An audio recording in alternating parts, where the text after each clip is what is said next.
everyone, big news for you today. In case you haven't noticed, BMW announced that the North American configurator for the M3 or the M4 in the new G80 and G82 generation is online. So now you can go on the website and build your dream M3 or the M4. Naturally, since I have a channel that focuses on the M3, I get asked a lot about whether or not I'm getting the new M3, and if so, what will the new build look like? So today I'm going to address some of those things and take you on that journey with me. So without any further ado, when you go on the website, you can select between the M3 or the M4. I have a family, so I need the 4 doors, which means I'll be selecting the M3. And when you go on the actual website, you are presented with two choices. You can select the competition, which's got 503 horsepower, 0 to 60 and in 3.8 seconds, or you can select the base, 473 horsepower and 4.1, 0 to 60. The difference between these two, or the main difference, is the fact that you cannot get a manual transmission with the competition model. So naturally, I would have to go with the base model. So that's the one we will be designing today. Now, in my mind, when it comes to colors, the Alpine White, which is a zero cost option, will probably be the most popular, and it accents very nicely with black trim, and I don't blame people for getting Alpine White. In my mind, it probably looks the classiest out of them all. If this was Tommy L Garage 6 years ago, I would probably go with Sao Paulo Yellow, zero cost option, but it pops. It's sort of a very, very loud color. But now Tommy of its current generation, I am swayed towards the Isle of Man green metallic.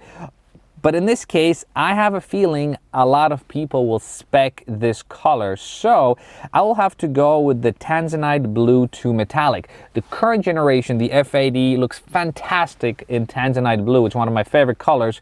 So this $2,000 option, I would have to select for my future M3. Now, pairing the wheels with this color, in my mind, is a no-brainer, because you need something that pops a little bit. So if you go with something that's black, it'll just blend in with the tire and sort of the darkness of the car.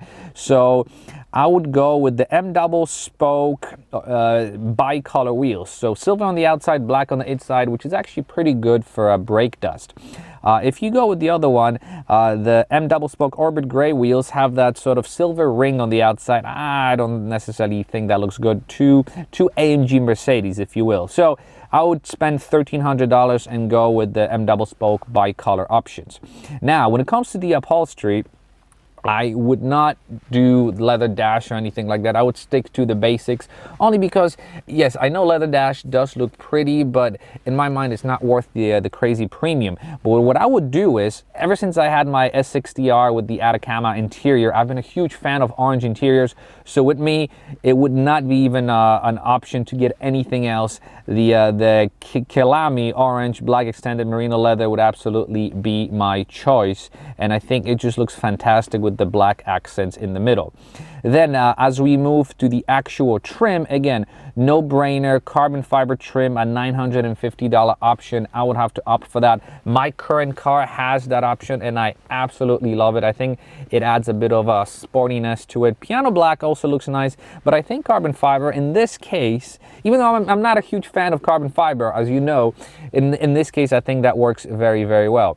Then moving over to a couple of these options. Additional packages. Parking assistant package, I don't necessarily care about that. It's got the park distance control, not for me.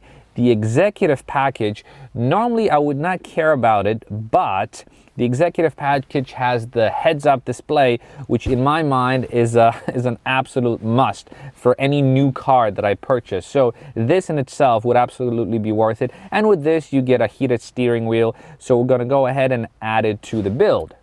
And then moving over to a couple of other options. This to me, again, is a no-brainer. Individual shadow line lights. This darkens the headlights a little bit, which is exactly what I did to my current generation M3. If this is an option that the factory can allow you to add, I am all for it. So blacking out the headlight bezels is going to be an option. And as well, I will also be selecting a zero cost option for the moonroof. I am not a huge fan of not having a moonroof. I love the extra light. I use the moonroof all the time. Yes, I will be losing the carbon fiber roof, but I think the convenience of having the moonroof is a must for me. So this will be the option I would select. I would also like to select the ventilated seats, but you cannot do it if you opt for the M carbon buckets option, which in my mind is an absolute must if you're buying this car. This car has these amazing seats as an option, and they look fantastic. They have these halls just like the competition seats, the sort of grab handles by your thighs, just absolutely fantastic. And I cannot imagine speccing a new M3 without these seats. So we're going to go ahead and add these to the build. We're going to skip all the carbon fiber on the exterior because you know how I feel about carbon fiber. We're going to add the extended shadow line trim, which adds just a bit of blackness to the outside. Now, funny thing is, in this view, you could see BMW even decided not to use the current face of the new M3 or the M4. I think this is a 6 Series that they're using in this image. So it's quite funny that they themselves know that the front end looks kind of iffy. But we're gonna add it to the build. It's a zero cost option. Now, M Drive Professional, it's an app, sort of like a lap timer. I don't need it. I have other apps that I use for the track day.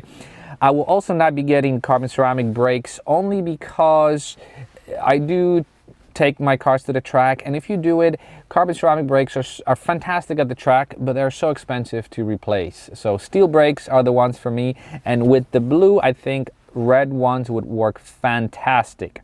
I would also skip the Performance M Drivers package, which allows you to go to the track, I think North Carolina, and experience some fast M's. I would skip that because I do high performance driving education anyways.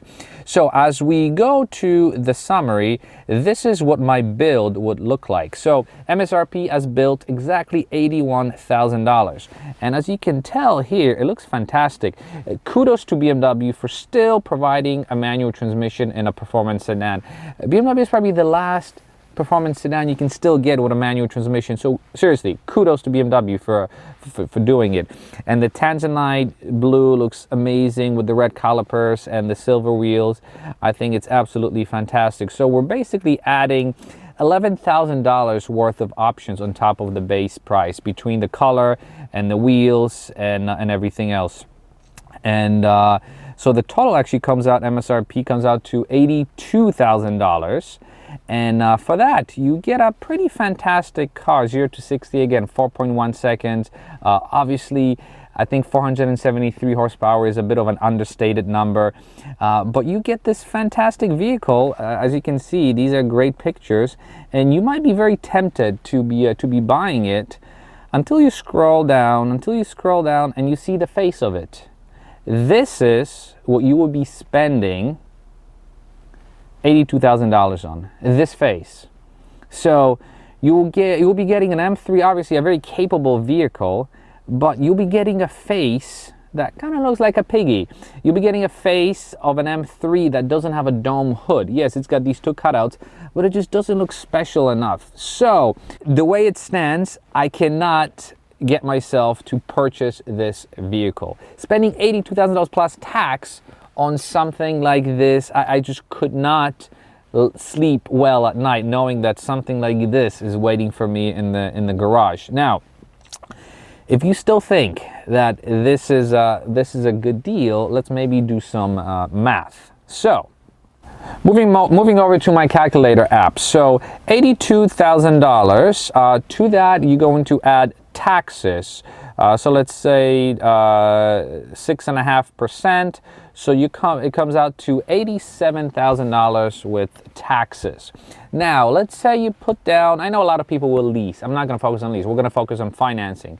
So if you put down $25,000, so $25,000, so you're going to be looking at financing $62,000.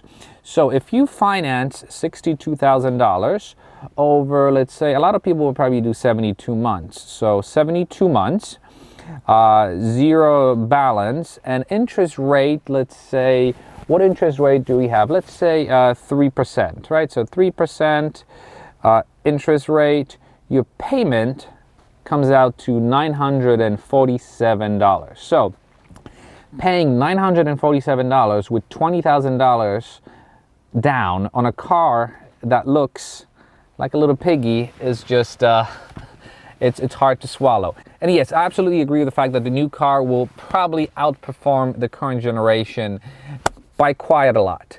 The interior is slightly improved, the performance obviously is improved, but I just cannot get over the face and spending $87,000 on a car that will not make me happy. So there's my answer. This was my build. This is how I would build it, but I will not be buying it because I just simply cannot get over the face.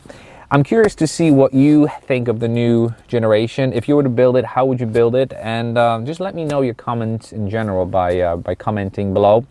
And as always, thank you very much for watching, and I will see you in the next video. Bye-bye.